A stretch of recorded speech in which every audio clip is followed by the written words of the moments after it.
You are listening to the Horse Radio Network, part of the Equine Network family. What a beautiful day for horses in the morning. You are listening to the #1 horse podcast in the world. Here's your entertaining look at the horse world and the people in it.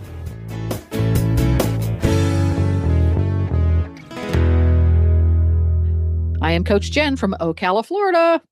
And I'm Karen Chatton from Gardnerville, Nevada. And you are listening to Horses in the Morning on the Horse Radio Network for August 12th, episode 3750. Good morning, Horse World.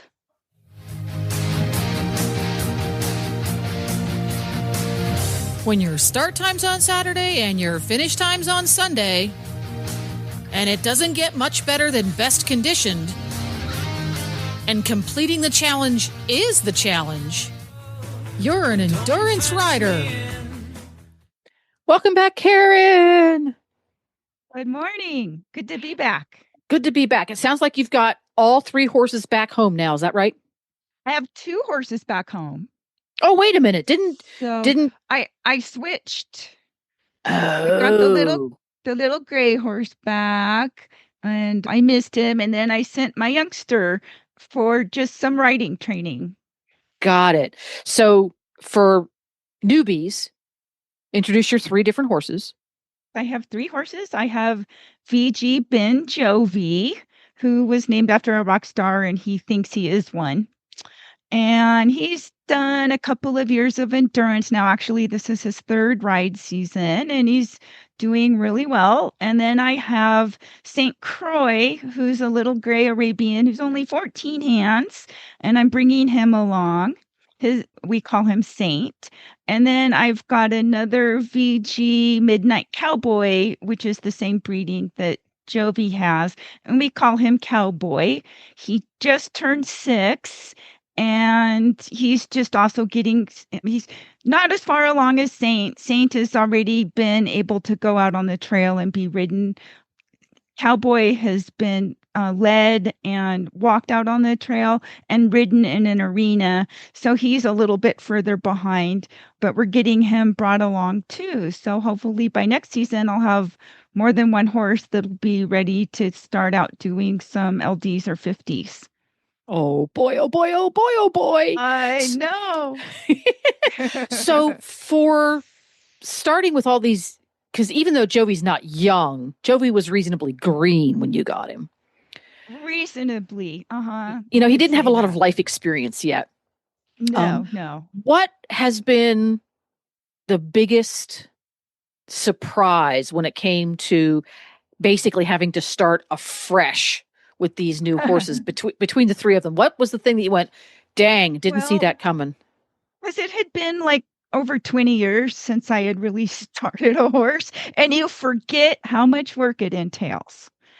You just forget. You just remember all the good times. And then, of course, like with Chief, I rode him for over 20 years. So I remember I had so many good years of riding him, but you forget all the work you put in, all the basics, all the little things you have to teach him. And so that's why it's taking me so long, because once I got Jovi going, I've been taking him to endurance rides regularly, and then also trying to fit in all the stuff involved with bringing along the other horses. Like now they can all be bathed and their feet handled, and they can be tied, and they do okay with collars on the high tie, and just all those little bitty things that it takes to get a new horse going, because you never know what you're going to experience on an endurance ride. Well, right. And for that matter, even if you do show hunters, if you do Western pleasure, when it comes to taking your horse out and doing things, you're going to clinics and you're going to competitions, you have very, very little control over the circumstances that you show up to.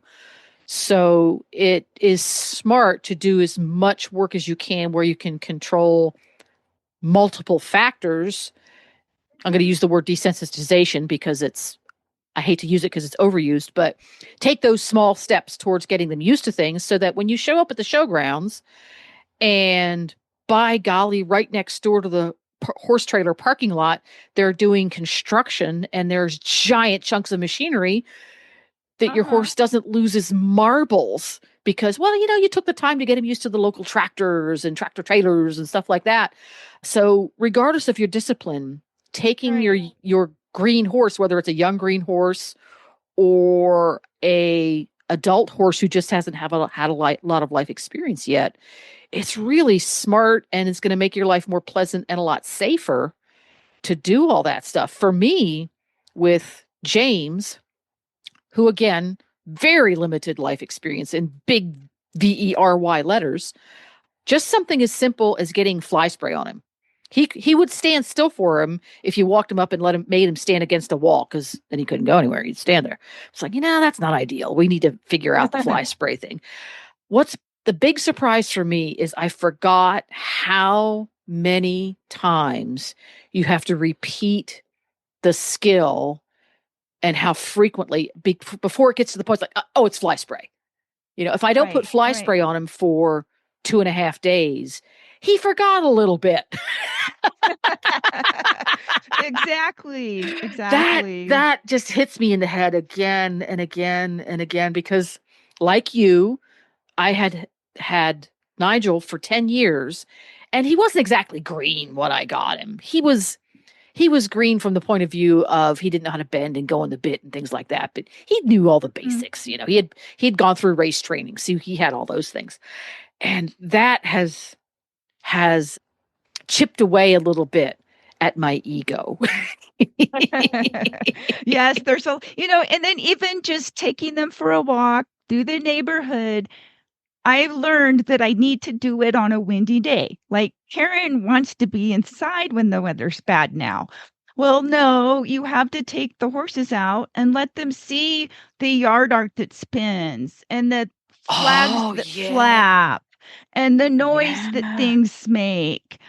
So there's lots of little things, because, when you're on an endurance ride, you cannot control the weather.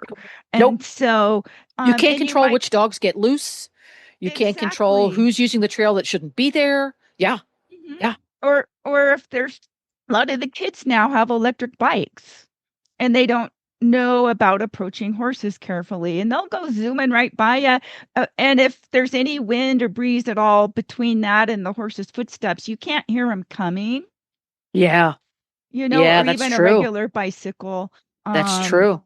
When it's still and quiet, you can usually hear a little bit of the tires, but their tires are rustling of some sort. Yeah. Right. Yeah. So we've gone out of our way to try to expose the horses to all of those things. Like every morning for a couple months last summer, I'd feed the horses in the field, and me and my husband would go ride our mountain bikes around them. Oh, that's a good idea to do it that way. Put their feed buckets outside in the field. Yeah. I'm going to take So just all those little things. And so now they're all pretty good. They can have bicycles come up from behind them or towards them. I've even had Saint have an electric bike come up from behind him on the trail, and he just sort of turned around and moved over to let it go by. And no spook or nothing, but it all was because we put in all that time on those little bitty details that you have to think about. What can I encounter? And so the world has changed a lot from going back 20 or 30 years ago when I was first starting some of my first horses. See, who'd have thought that there would there would be a day that we wish there were motorbikes again? At least the motorbike, you could hear it coming. Yes. Well, or not so many side-by-sides, because they've kind of taken over. Yeah. See, we don't have that as much here as you guys do out west. Yeah. It can be an issue. We have a lot of bicycles of every description here. Yeah. Right. And just in general, the whole horse thing has quieted down. There's not as many people that own horses in my neighborhood. It used to be all horse.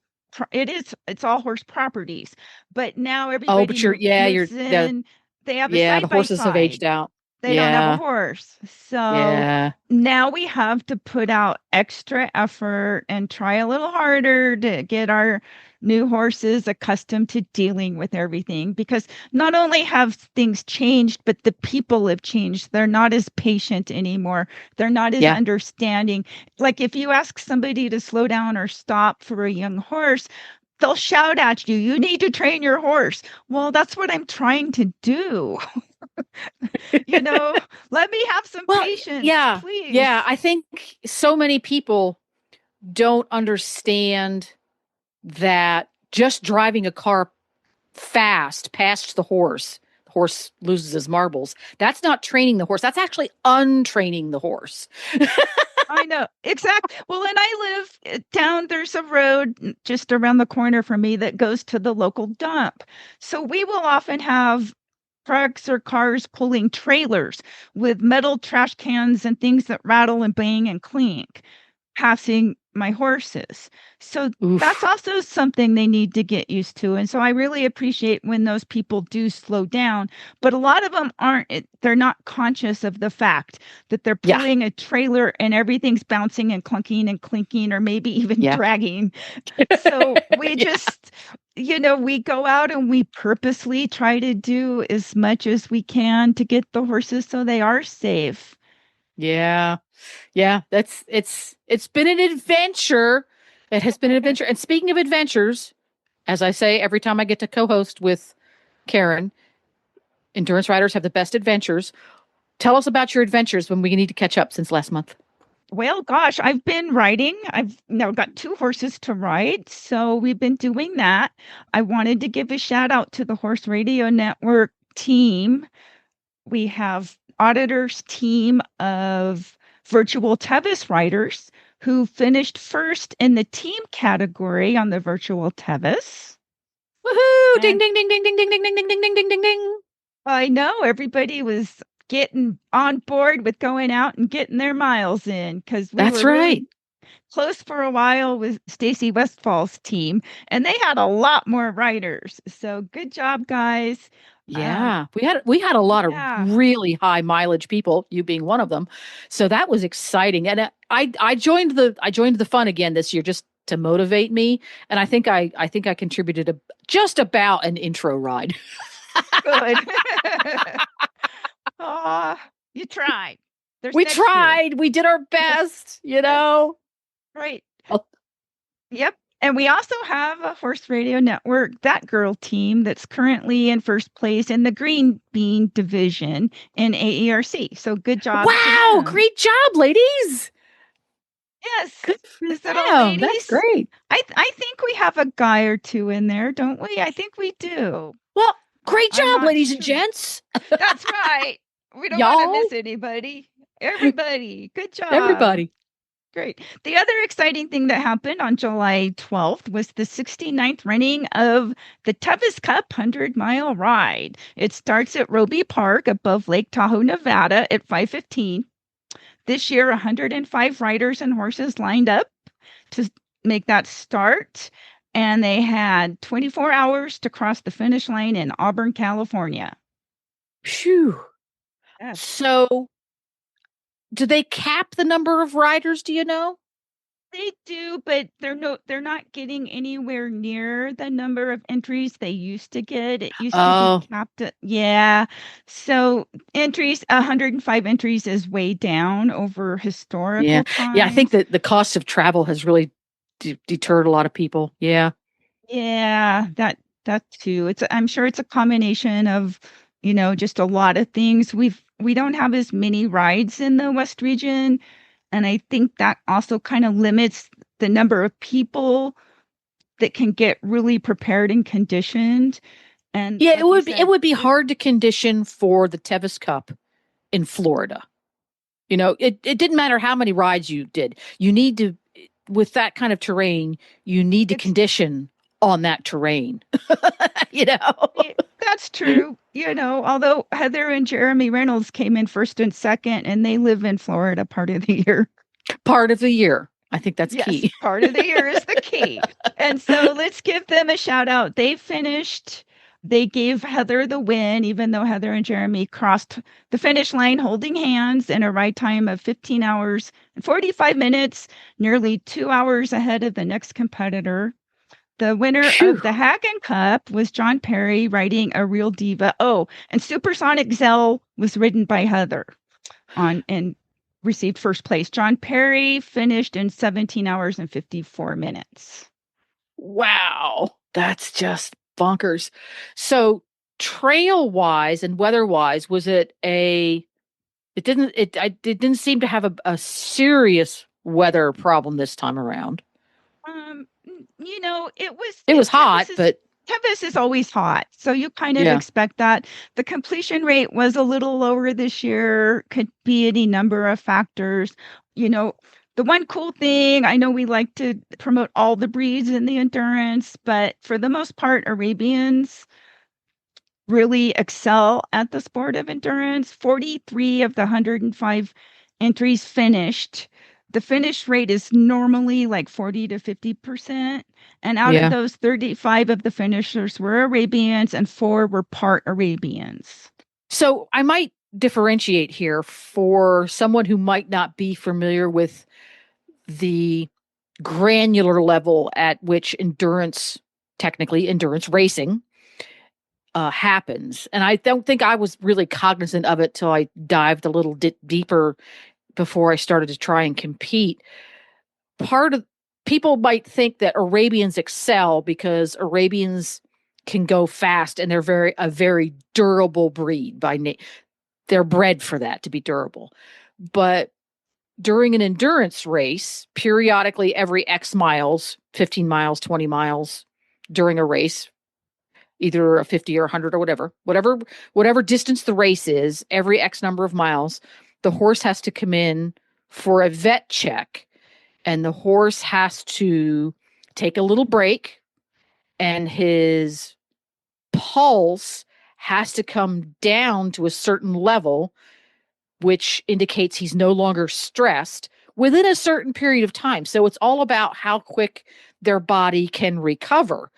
Mm-hmm. And a certain amount of that is genetic. Some horses just have an incredible ability to do that. And some horses have a good ability to do that can become incredible through the skills of the person doing the conditioning and then the riding during the race. And that's a big reason that these Arabians and part Arabians excel, is that genetic recovery rate is still there and it's still bred for, versus other breeds. It's just not valued, so they don't continue to breed for that kind of thing. So that tiny detail was lost on me for a long time. It's the recovery. It's not their ability to go 100 miles. It's their ability to go for 100 miles and stop for 15 minutes and be very comfortable and recovered and ready to go again. That's just incredible to me that they can do that. Yes, it's a lot of it is management as well.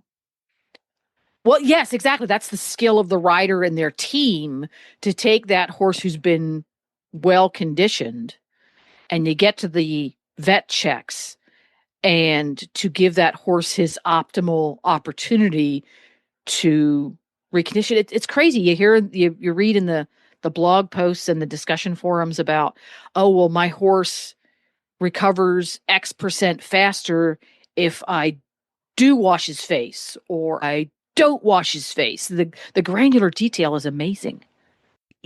Some years, like we've had the Mustangs do really well, and this year I don't think they did that well.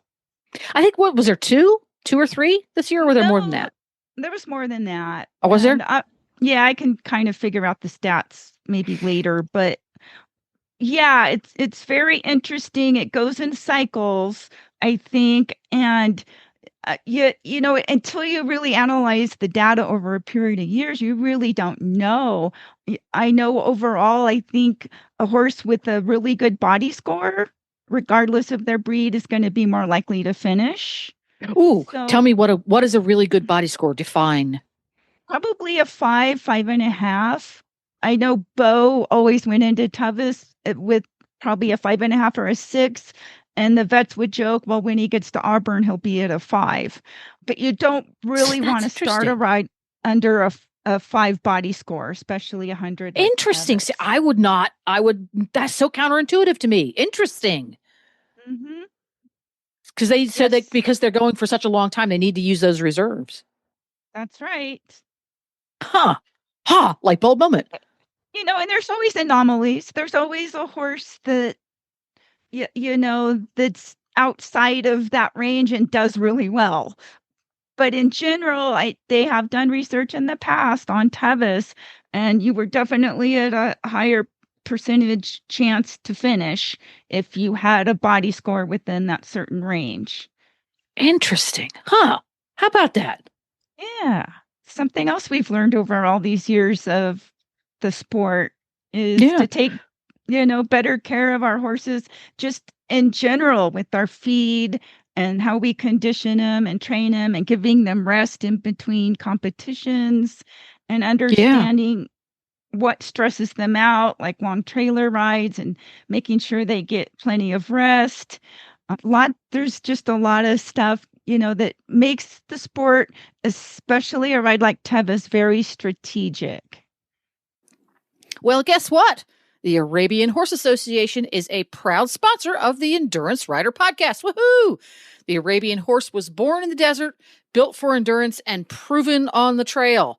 Each year, we celebrate this legacy at Distance Nationals, where riders of all levels come together for an unforgettable competition. This year, we're heading to Old Salem Ride Site in New Centerville, Idaho. Wow! Join us for national championship rides and open rides, all showcasing the heart and stamina of the Arabian horse. If you're ready to ride, learn more at arabianhorses.org. And our first guest this morning is Rachel Gobbels. She joined us last month while she was in Auburn getting ready for the Tevis Cup. And as it turned out, she went on to have a successful completion in 34th place with the 21-hour and 29-minute ride time on her horse Patrova ARA. So congratulations, Rachel. And we're looking forward to hearing all about it. Thank you for joining us. Thank you.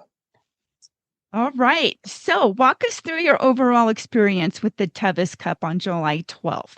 How did it feel to navigate through all those rugged Sierra Nevada mountains for 100 miles?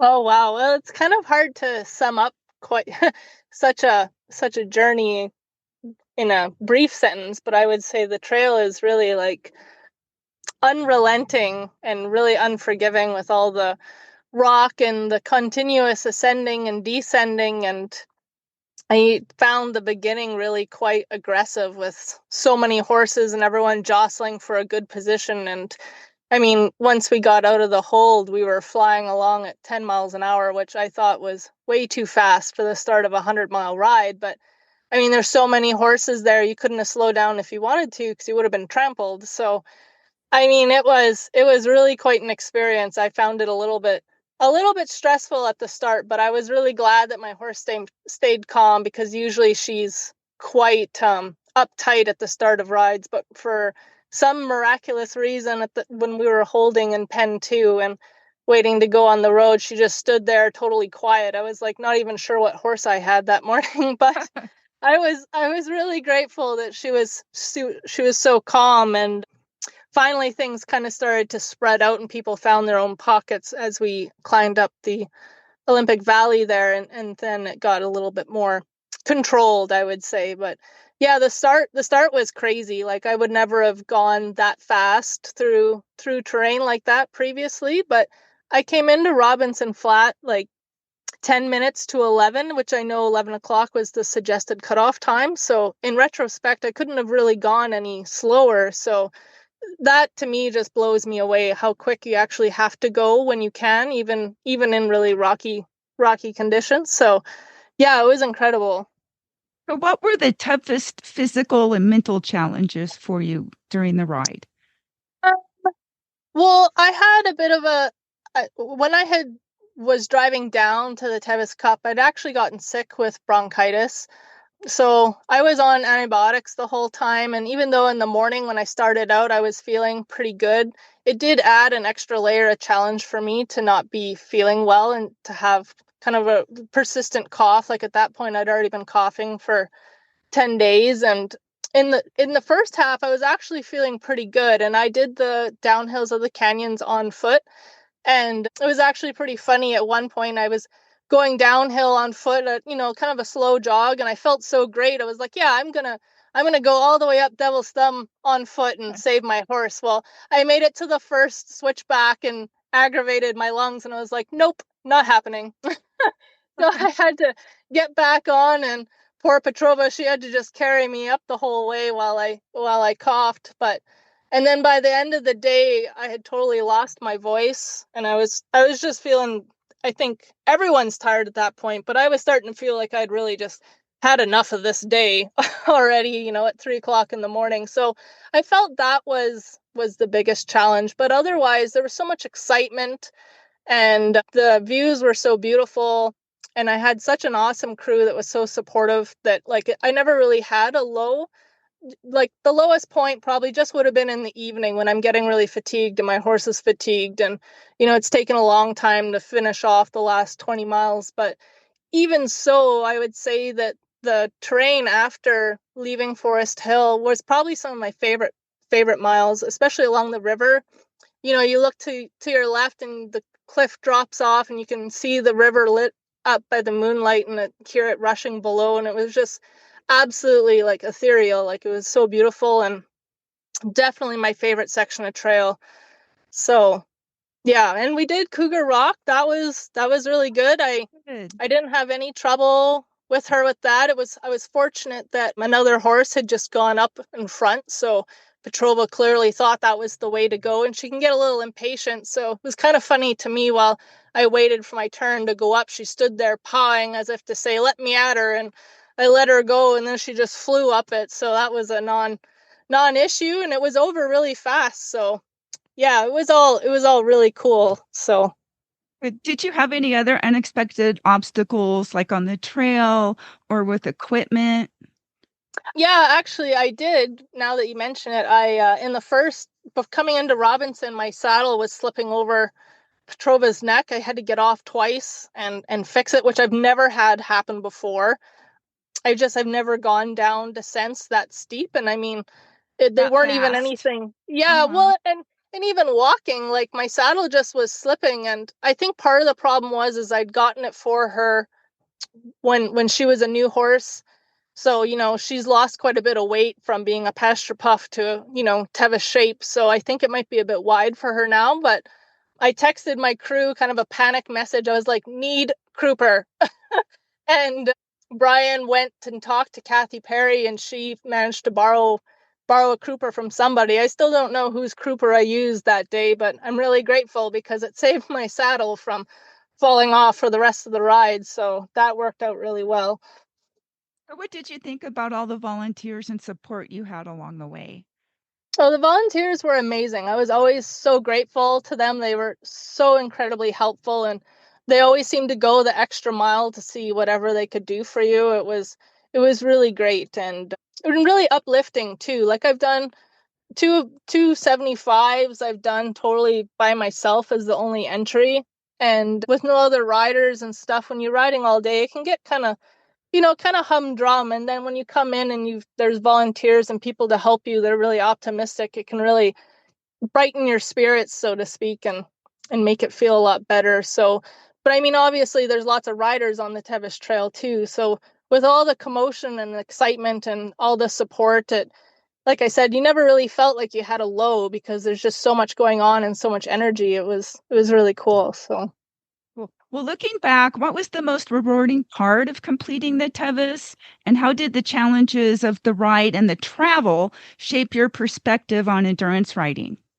What was the most probably one of the most personally rewarding parts, apart from just completing it, was my grandparents drove down Friday before the start and surprised me with coming in person. They had said they weren't going to be able to make it down from Canada to California, but they drove it in 2 days and surprised me when I was loading loading up Friday morning to go to Truckee. And so to have my grandparents there at the finish line when my grandpa had done it a few times before, and it always inspired me to go, is just made it extra rewarding. And so to me, that was the icing on the cake, was to have my grandma and grandpa there to watch me go around the stadium. And in terms of travel coming down, I mean, like it being a bit of a long haul is a bit of a challenge, and just taking the time away from work and life responsibilities. But we seem to just kind of have extra challenges each day. There always seems to be something unexpected that comes up. Like I think I'd mentioned before, I had some trouble with the bearings on my trailer, and we had to get a mechanic on a Sunday in Nevada. And so I feel like when people, I've seen on Facebook, people ask like, oh, how much should I budget to go down to Tevis? And I kind of want to tell everyone, like, make sure you budget like probably an extra $1,000 for unforeseen circumstances. Like, hopefully you don't need it, but it just seems like when you're traveling that far and you're away from home and familiar environment, there's just going to be things that you never thought would happen that come up. So it's good to have a little bit of emergency budget there. Or do you think you're going to do it again, or did you get it out of your system? Oh, no, I was already planning, like, as I was still writing strategies for next year to do better. I was like, oh, I should have done this, and I could have done that, and next year I'm going to do this. And yeah, no, I'm really excited to come back again and try and place a little bit better, because, I mean, at that point, like, even an hour of time, and I know where I lost my time in various places, like, even an hour of time could have made me place a lot better than I did. And obviously I was just in it to finish the first time, having never experienced the trail. But now that I've been through it, I'm like, oh, I could have saved 10 minutes there, and I could have saved 5 minutes there. And it really does add up. Like, everyone talks about how you have to really like be conscientious of your time. And I really understand that now, having been through it. So no, I'm super excited to come back and try it again. Good. Well, congratulations again. And we're so excited for you, and hopefully you get to make it back next year. Yeah, thank you very much. Well, good morning. Welcome to Kristen from the Distance Depot. And today we're going to be talking about her beautiful custom designed biothane tack. Welcome, Kristen. Hello. Thanks for having me. Well, how long have you been making this tack? Oh boy, just probably a little over 20 years. Yeah. So it has evolved into so many products and so many options that it can be a little overwhelming. I know so many. How much has the range of colors grown in that time? Oh my gosh, it has grown just, it's unbelievable how many colors. I'm pretty sure I'm guessing that we have probably one of the biggest selections of biothane and Southwestern designs that we sew onto this biothane tack. And I'm pretty sure most of your listeners already know what biothane is, but in case there's someone out there that doesn't know what it is, it's a poly-coated urethane material. And on the inside of the material is a very strong nylon, similar to like your nylon halter.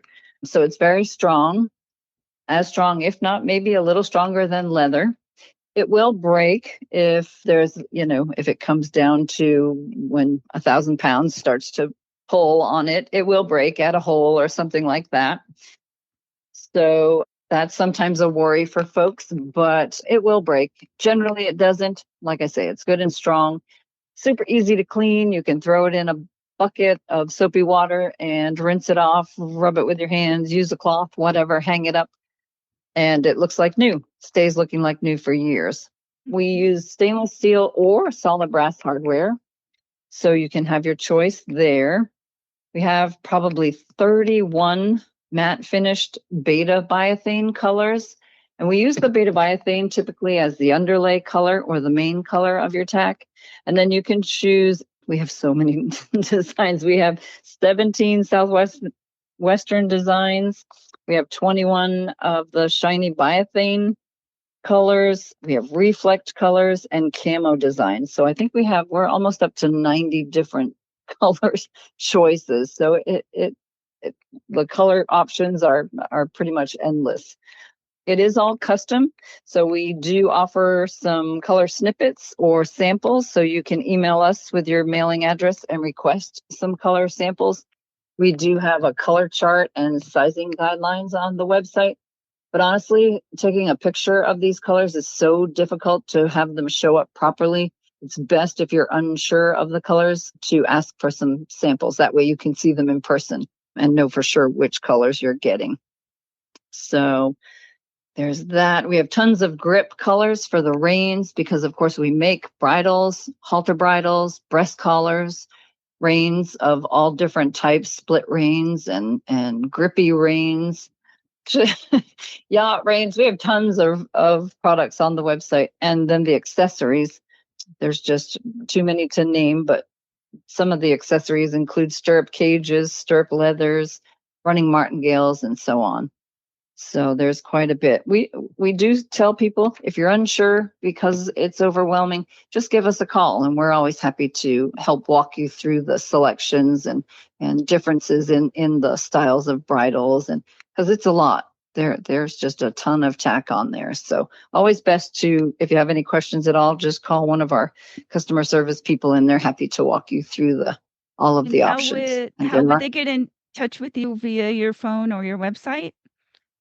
Yeah, our phone number is toll-free 866-863-2349, or they can visit us at www.thedistancedepot.com. Hey, quick question. This is an important one. You're making custom tack. Comes in standardized sizing, for example, horse size. Absolutely. Customized colors. You can also get customized sizing by taking measurements. Yes. Typical turnaround from order to delivery is? We have probably the fastest turnaround in the industry. Our typical time frame is the same day you make it to 3 business days later. It's out the door and on its way to you. Thanks, Bye-bye. Kristen. Have a good day. Bye. Thank you. You too. Bye-bye.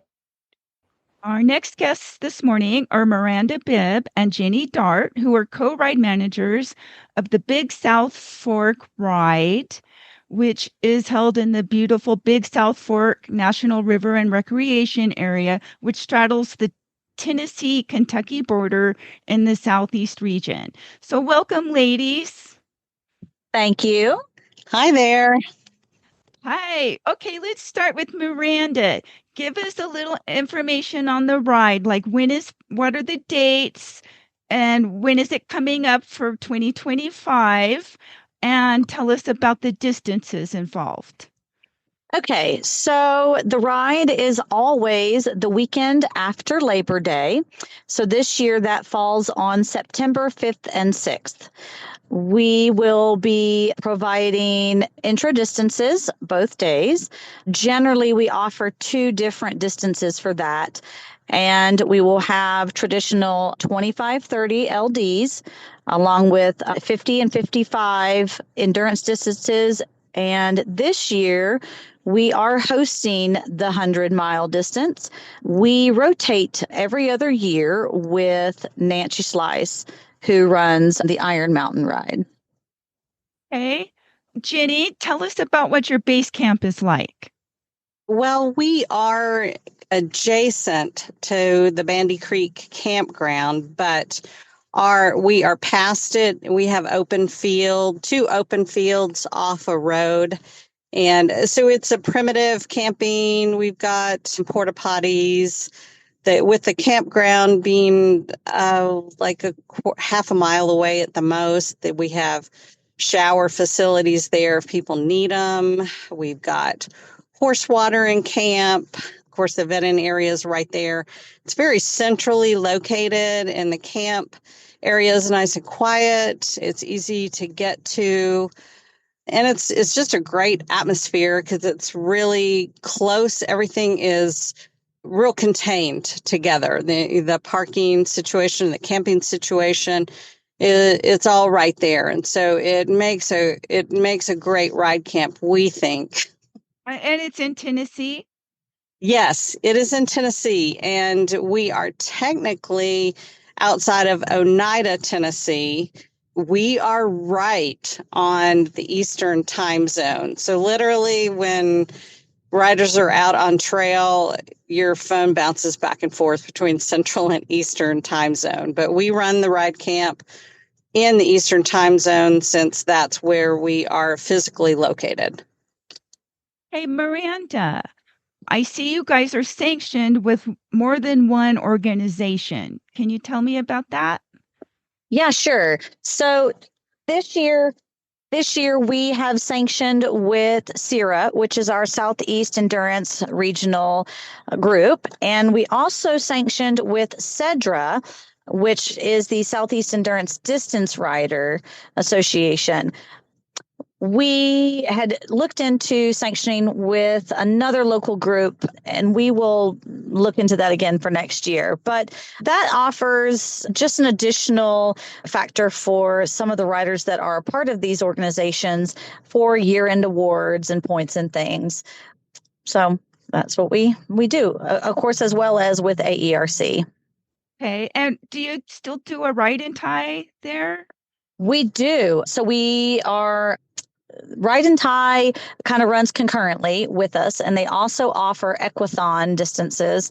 And that's a lot of fun to see the ride and tires on the trail. And we have friends that kind of double dip. They'll ride one day for endurance, and they'll ride the next day either a ride and tie or an equathon. Great. Okay, which one of you feels the most comfortable talking about the trails?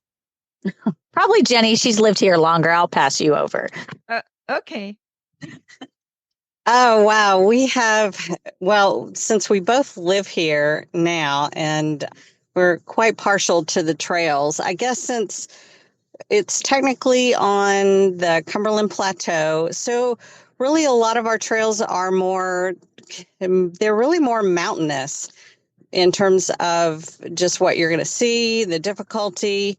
We have an excellent park service that we work with that maintains all these trails. There are several hundred miles of hiking and equestrian trails in the area, and they do an excellent job of keeping them maintained. And within the last 3-4 years, they've done a ton of work of revamping some of the difficult areas that have been washed out by winter rains that we get in great amounts.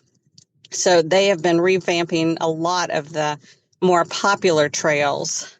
And so several of the ones that we have been riding lately, we've just laughed that they have been like bridle path trails because they have improved them so much. And it's been a lot of fun to see what they've done.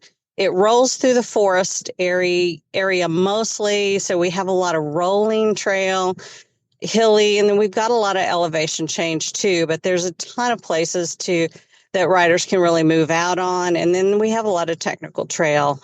It's some of the features of the area, it's sandstone, and we have rock houses as you climb up or climb down from a ridge line down to the creek areas. We have a lot of natural water on trail with a lot of creek crossings. And then, of course, we have a lot of strategic points where we add water with areas where we can access it. And what's that?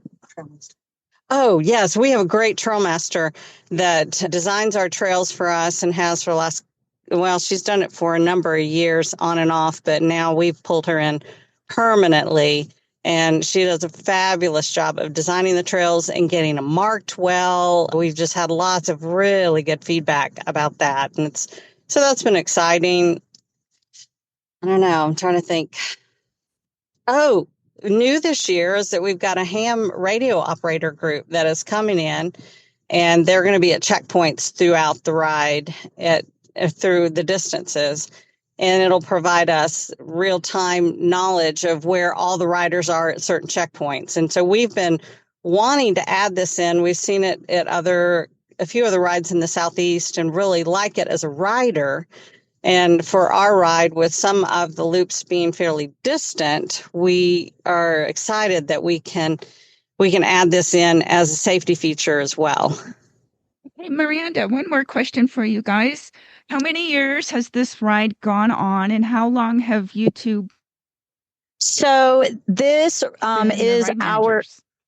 this is our second full year managing this ride. It has run now for 32 years. And we were working in the background with Eric Reuter, who managed this ride for 20 years. We spent the last couple of years before we took over kind of managing in the background and taking on some responsibilities before he turned it over to us officially last year.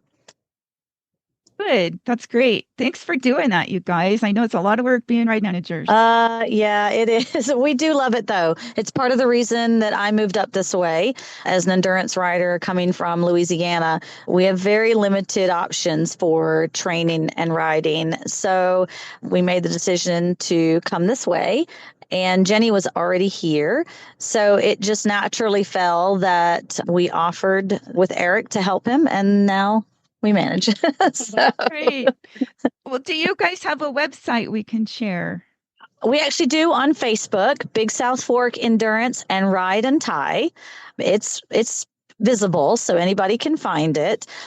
And of course, we do have it linked over at AERC on the calendar. Okay, well, great. We wish you great success with your ride this year. And thank you for joining us and telling us all about it. 50-pound feed bags, bulky supplement tubs, gallon fly spray refills. No problem.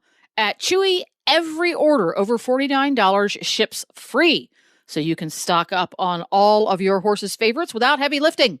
Order online or on the app and let Chewy deliver everything that your horse needs fast and free right to your barn, so you can spend more time with your horse and on your horse. Start shopping now at chewy.com/equine.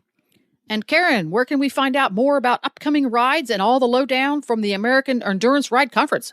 Go to aerc.org and look up the online ride calendar for rides in your area. Another exciting thing coming up is the 2025 FEI World Endurance Championship for young riders and juniors. It is scheduled to take place in Baftia, Romania on September 20th, 25. And this is a really big deal for all of our young riders and juniors that worked really hard all year to compete and qualify and then be selected. So we also want to mention that the Distance Depot did all of their tack. Yay! And that's exciting. So we wish them all good luck, safe travels, and hope you guys all have a really great ride. And that about wraps it up for today. Karen will be back again next month on the second Tuesday, where we will talk about all things endurance. And then Glenn and Jamie will be back again tomorrow with more fun and hijinks. See you next month, Karen. See you next month. Everybody be safe and wear your helmets out there.